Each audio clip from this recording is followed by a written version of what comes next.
So আমি কোথাকার কোন টি শার্ট পরছি এটা ইম্পর্টেন্ট না। আর আমার কাছে মনে হয় যে এটা খুবই আমার কাছে ছোট লেগে, সো আমার কাছে মনে হয় যে প্রত্যেকটারই একটা ইমোশন আছে, তো আমি ওটা নিয়ে ঘাটাঘাটি করি। বাট হ্যাঁ, অবভিয়াসলি আমার ব্র্যান্ড পছন্দ, ব্র্যান্ড লয়ালিটি আমার আছে, পারফিউমের ক্ষেত্রে আছে। রুশ একটা পারফিউম আছে ফ্রান্সের, মনে হয় ফ্রান্স ওরিয়েন্টেড, ওটা খুব ফেভারিট। অবভিয়াসলি যখন চরিত্রের মতো তো ফ্যাশনটা থাকতে হবে, তো সেখানেও যেমন নিশান চুল বড় রাখে, নিশান টি শার্ট পরে, বেল বটম কাটের, সেমি বেল বটম বলা যেতে পারে, ট্রেন্ডি সে জিন্স পরে, ডেনিম পরে, সে বুট পরে, সামটাইমস কেটস পরে। শুধু এতটুকু ফলো করলেই হবে। নিশানের বায়োডাটাতে যে যে তার লাইফস্টাইল যেরকম সেটা ফলো না করলেও চলবে। সো আমার কাছে মনে হয় চরিত্র ফলো করে মানুষ, হ্যাঁ ট্রেন্ডি পোশাক পরে, ঠিক আছে, সেটা চরিত্রের উপযোগী হয়েই তো আসলে চরিত্র হয়ে ওঠা। বাট সোফার মানে আমি কমফোর্ট ফিল করি, খুবই কমফোর্টেবল থাকতে, খুবই সিম্পল থাকতে। অতি রঞ্জিত, অতি বাড়াবাড়ি আমার একদমই পছন্দ না। এই জন্যই কখনো রেড কার্পেট আমার হাঁটতে খুবই সবসময় অস্বস্তি লাগে, এবং সেখানে একসময় একটা প্রথা ছিল যে কে কি পরে আসলো সেটার উত্তর আমি খুবই দিতাম যে বঙ্গবাজার থেকে জিনিসপত্র পরে আসছি।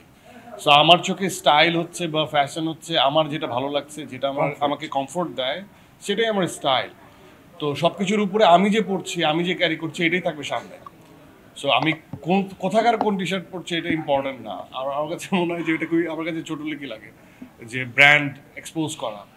বাট হ্যাঁ, অবভিয়াসলি আমার ব্র্যান্ড পছন্দ, ব্র্যান্ড লয়ালিটি আমার আছে, পারফিউমের ক্ষেত্রে আছে, গ্যাজেটসের ক্ষেত্রে আছে, ওয়াচের ক্ষেত্রে আছে, গাড়ির ক্ষেত্রে আছে।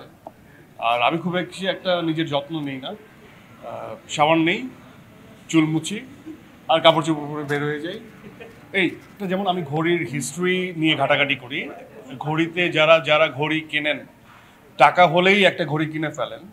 বাট আমার কাছে মনে হয় যে যেসব ঘড়ির ক্ষেত্রে হিস্ট্রি ঘাটাঘাটি করা উচিত, যেটা একটু লিজেন্ডারি, অনেকে স্যুটের সাথে ড্রেস ওয়াচ পরেন না, হয়তো বা ফ্লাইট মাস্টার পরে ফেলে বা ডাইভার্স ওয়াচ পরে ফেলে। সো ওগুলো একটু ঘাটাঘাটি করার ব্যাপার আছে, যে একটা ওয়াচ, আমি কোন ওয়াচটা, তার থেকে এরকম হাত শূন্য থাকা অনেক বেটার, ও মাস্ক, এরকম হাত শূন্য থাকা অনেক বেটার। সো আমার কাছে মনে হয় যে প্রত্যেকটারই একটা ইমোশন আছে, তো আমি ওটা নিয়ে ঘাটাঘাটি করি। গ্যাজেটসের ক্ষেত্রে গাড়ির যেমন আমার পারফরমেন্স বেসড মডিফিকেশন খুব আমাকে ভাবায়। সো আমি ওটা নিয়ে ঘাটাঘাটি করি, কীভাবে ওটা বাইরের থেকে দেখা যায় না, ভেতর থেকে দেখা যায়।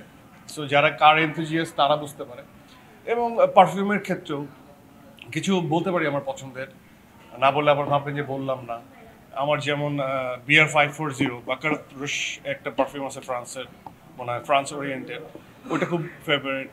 ক্রিডের অ্যাভেন্টাস খুব অল টাইম ফেভারিট।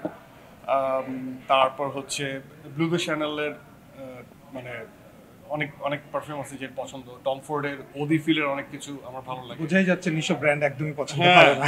তো এগুলো আমার কাছে মনে হয় যে এগুলো আগবাড়িয়ে বলা মানে হচ্ছে আমার সম্পর্কে কেউ একজন হয়তো বা যখন জানতে চাবে তখন হয়তো বা জানতে পারবে, বাট এগুলো আগের থেকে আগবাড়িয়ে বলাটা আমার কাছে একটু সফটনেস লাগে। সো আমি খুব মনে হয় যে সিম্পল থাকা ভালো, এবং প্রত্যেকটা মানুষের নিজস্ব একটা স্মেল আছে, সেটা উপভোগ করা অনেক ইম্পর্টেন্ট। আমার মনে হয় যে উনি মানে যেখানেই থাকুক, সুস্থ থাকুক, ভালো থাকুক। আমার কেন জানি ফিল হয় যে, মানে আমি জানি না উনি কি আমাকে দেখছেন কিনা, বাট আমার কাছে মনে হয় যে উনি সবসময় যেখানেই আছেন আমার আমার প্রতি তার সুনজর আছে, দোয়া আছে। এটা আমার ভাবতে ভালো লাগে। একই অর্থে বাবাকে নিয়েও আমার এটা মনে হয় যে উনি যেখানেই আছে হয়তো বা প্রাউড ফিল করছে, সুস্থ আছে, ভালো আছে। উনি হয়তো বা ওনার জায়গা থেকে আমার জন্য দোয়া করছে, কারণ দোয়া ছাড়া বা ব্লেসিংস ছাড়া কেউ আসলে এত সুন্দর পথ চলা হতে পারে না। তো আমার কাছে মনে হয় যে অনেক জায়গা থেকে আমি অনেক লাকি, এবং আমার তকদির অনেক ভালো।